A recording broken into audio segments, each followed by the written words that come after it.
पोलिसांनी आता सगळ्यांना मारहाण करायला लाठीचार्ज करायला सुरुवात केली. बरेच कार्यकर्ते आहेत बघा तिकडे फ्रेम मध्ये.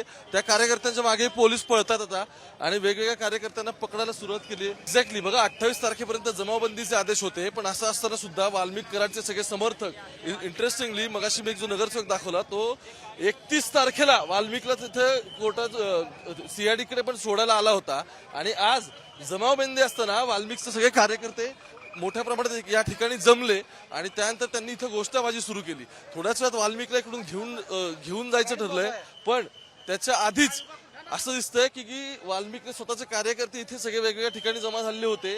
हे कार्यकर्ते जमा झाले, त्यांनी इथे घोषणाबाजी सुरू केली. जोपर्यंत निकाल लागायचा होता म्हणजे ऑर्डरचं रिडिंग सुरू होतं, 7 दिवसांची एसआयटीकडे कस्टडी जाईल अशा प्रथमदर्शनी गोष्टी दिसत होत्या आणि हे सगळं सुरू असतानाच तोपर्यंत कार्यकर्ते जमले. बरं, महत्वाचा मुद्दा काय की यंत्रणांना याबद्दल माहिती नसते का? कारण काय आज इकडे इतका फौजफाटा बोलवलाय वाल्मिक येणार म्हणून. आता वाल्मिकला इथं आणणार, त्यामुळे प्रचंड फौजफाटा जमा केलेला होता. भरपूर पोलीस होते आणि इतकं पोलिसिंग चाललं होतं की पत्रकारांनाही आतमध्ये सोडत नव्हते अशी परिस्थिती होती आणि सरळ सांगितलं की तुम्हालाही अलाउड नाही. असं असताना हे वाल्मिकचे कार्यकर्ते कुठून जमा झाले, हे इथं घोषणाबाजी कसे करू लागले आणि आता त्यांचं म्हणणं आहे बरं ते जयघोष करतात वाल्मिकचा, याच्याबद्दल काय नाही, तर त्याचे फॉलोअर त्यांनी काही करावं तो त्यांचा विषय. पण बघ आता इन्व्हेस्टिगेशन ऑफिसर आहेत अनिल गुजर, त्यांची गाडी निघाली आहे. हे पण आता इथून निघालेत सगळे. हे एसआयटीच्या टीमचे सगळं पथक आहे, त्या पथकातले आयोग फ्रंट सीटवर बसले होते अनिल गुजर. सगळ्या गोष्टी संपवून ते इथून निघतात.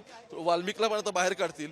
पण इतका फौजफाटा असताना, जमावबंदीचे आदेश असताना, पोलीस उपलब्ध असताना, इथे जेवढं हवं तेवढं मनुष्यबळ इथे तुम्हाला माझ्या मागे बघा, इथे किमान 15 ते 20 आत्ताच पोलीस इथंच उभे असतील.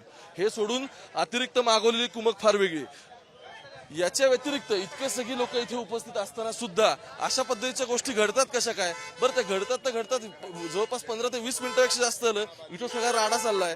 आता एक एक या सगळ्या घटना बघितल्या तर किती वेल प्लॅन्ड पद्धतीने सगळं चाललंय आणि ह्या सगळ्यामध्ये पोलीस यंत्रणांना गोष्टी माहीत नसतात का असा प्रश्न उपस्थित होतोय.